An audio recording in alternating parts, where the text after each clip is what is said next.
സുഹൃത്തുക്കളെ, നല്ല പഴുത്ത മാങ്ങ കിട്ടിയിട്ടുണ്ടായി. അപ്പോൾ ഇന്ന് സ്മൂത്തി ഉണ്ടാക്കാമെന്ന് വിചാരിച്ചു. അപ്പോൾ പേരിട്ടത് ഇമ്രാനാണ്, മാങ്കോസ്മാൻ. എന്നാൽ പിന്നെ ആ പേര് തന്നെ കിടന്നോട്ടെ എന്ന് വിചാരിച്ചു. അങ്ങനെ മാങ്ങ അരിഞ്ഞെടുക്കുക. അങ്ങനെ കഷ്ണം കഷ്ണമാക്കിയിട്ട് ചെറുതാക്കിയിട്ട് അരിഞ്ഞെടുക്കണം. അതിന് ശേഷം ഇങ്ങനെ കണ്ട അത് അരിഞ്ഞൊരു പ്ലേറ്റിലിട്ടിട്ടുണ്ട്. നല്ല പഴുത്ത മാങ്ങ ഉണ്ട്. അങ്ങനെ ഒരു മിക്സിയുടെ ജാർ എടുക്കുക. ആ ജാറിൽ ഈ മാങ്ങ ഇടുക. മാങ്ങ പീസാക്കിയത് കേട്ടോ. നല്ല പഴുത്തതായത് കാരണമാണ് അങ്ങനെ ഇരിക്കുന്നത്. അങ്ങനെ അത് അതിലിട്ടുണ്ട്, ജാറിലിട്ടുണ്ട്. വെള്ളം ഒഴിക്കരുത്. അങ്ങനെ കുറച്ച് പാലൊഴിച്ചു. പാല് നമുക്ക് ഇഷ്ടമുള്ള ഓരോരുത്തരുടെ ആവശ്യത്തിനനുസരിച്ച് ഒഴിക്കുക. ഞാൻ അധികം ഒഴിച്ചിട്ടില്ല. അതിന് ശേഷം കുറച്ച് തേൻ, നല്ല തേനാണ്. അത് തൈര്, പുളിയില്ലാത്ത തൈരാണ്, അത് കിട്ടും.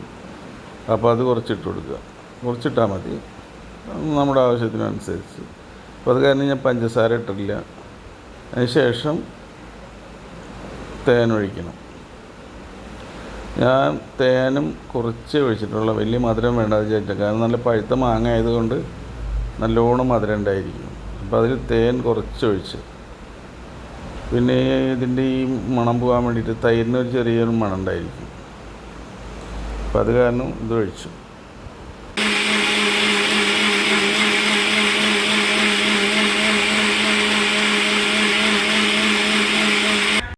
മിക്സിയിലൊന്ന് അടിച്ചെടുത്തതിന് ശേഷം ഗ്ലാസ്സിൽ ഒഴിക്കുക. കണ്ട, ഗ്ലാസ്സിൽ ഒഴിച്ചാൽ അങ്ങനെ ഇരിക്കും. അതിന് മേലെ 2 കഷ്ണം ചെറിയ മാങ്ങ വെച്ചിട്ടുണ്ട്. ഇതേപോലുള്ള മാങ്ങയാണ് അടിച്ചത്. നല്ല ടേസ്റ്റായിരിക്കും. അപ്പോൾ എല്ലാവരും ഒന്ന് ട്രൈ ചെയ്ത് നോക്കുക, ടേസ്റ്റ് നോക്കുക. കാരണം മാങ്ങ സീസൺ അവസാനിക്കാറായി, മഴ ചെറുതായിട്ട് ആയി തുടങ്ങിയിട്ടുണ്ട്.